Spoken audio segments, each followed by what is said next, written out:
Hey there guys, welcome to my movie vlog. My name is John Campea and this is the movie news feed where in just a couple of minutes we run down all the biggest movie news that movie fans need to know about. And first up, the very first picture of Samuel L. Jackson as Elijah Price, aka Mr. Glass, in the upcoming Unbreakable Split semi-sequel Glass. I mean, look at this picture. Look at Samuel L. Jackson there looking all badass in his swanky purple long coat and his Einstein kind of flowing hair in the wind, saying, I'm just too cool to care about anything. Now, Glass will also star Bruce Willis, who of course Samuel L. Jackson's co-star in Unbreakable, and James McAvoy from Split. From Unbreakable, Bruce Willis returns as David Dunn, as does Samuel L. Jackson as Elijah Price, known also by his pseudonym Mr. Glass. Joining from Split are James McAvoy, reprising his role as Kevin Wendell Crumb and the multiple identities who reside within, and Anya Taylor-Joy as Casey Cook, the only captive to survive an encounter with the Beast.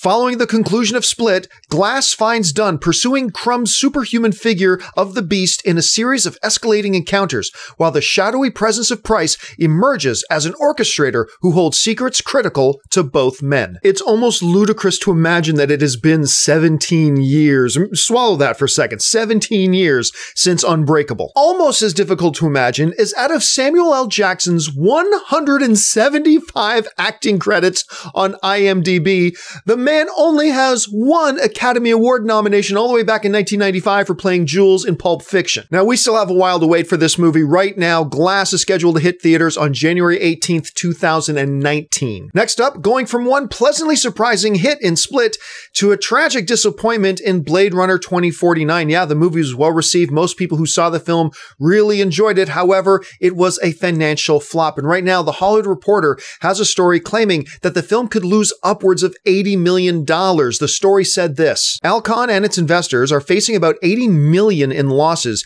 Insiders close to the project tell The Hollywood Reporter. As it winds down its run, the movie's global gross through November 5th was $240.6 million.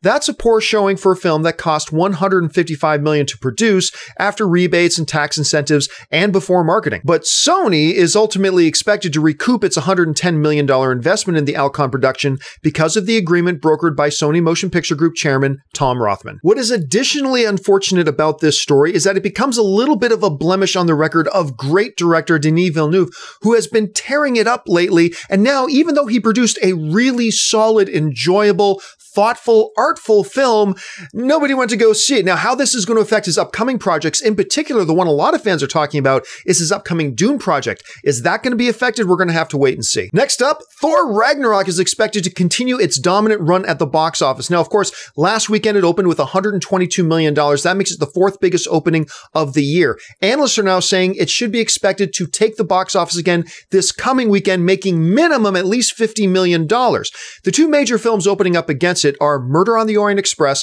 and Daddy's Home 2. Both of those films, projections are saying, are going to make around $25 million each, so we can fully expect that Thor Ragnarok will once again be the #1 film at the box office. I couldn't be happier for this film. This movie, Thor Ragnarok, is a relentlessly entertaining film, and as of right now, it's already made more money than Thor 1 did in its entire worldwide run, and by the end of its second week in theaters, it's going to surpass that of Thor 2. It's on a great run. Next up, it's just been announced that Amazon has given the green light for creator Eric Kripke's new series, The Boys. If you recognize Eric's name, he's also responsible for like my favorite show on television for the last number of years, which is Supernatural. Yes, it's a CW show. Yes, I'll qualify as a guilty pleasure, but man, I love that show. Now, if you haven't heard of The Boys, that's okay. It's a lesser known comic book title, but here's the synopsis. The Boys is based on a comic book series from Gareth Ennis and Derek Robertson, and will depict a world in which superheroes embrace the darker side of their massive celebrity and fame. The Boys are a group of vigilantes who set out to take down these corrupt superheroes without powers of their own, but mere blue-collar grit and a willingness to fight dirty. I'll be honest, I didn't know much about The Boys, but after hearing about this story, I went and looked up some stuff. This is a dirty, dark, gritty, and fun comic book series. I cannot wait to see this thing, especially coming from Kripke. Now, it's going to be an hour-long drama series, and Amazon has ordered an 8-episode season 1, so we're just going to have to wait and find out when that comes out. Also of note, Seth Rogen and Evan Goldberg are also on board as directors and executive producers, along with Eric, who is serving as the showrunner and overall executive producer. And just for you Potterheads out there, Harry Potter alumnus Luna Lovegood herself, Evanna Lynch, has just signed up to star in the new indie drama Indigo Valley. It's not just me, right? Like, Luna Lovegood is totally a 1990s porn actress name, right? The story follows a newlywed couple on a hiking trip as they're unexpectedly joined by the woman's estranged older sister, an actress recently released from rehab.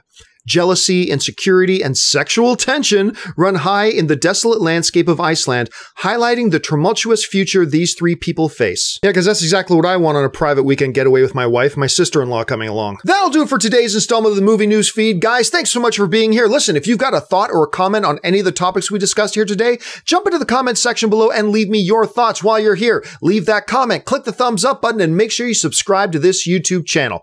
My name's John Campea, guys. Thanks for joining me, and until next time, bye-bye.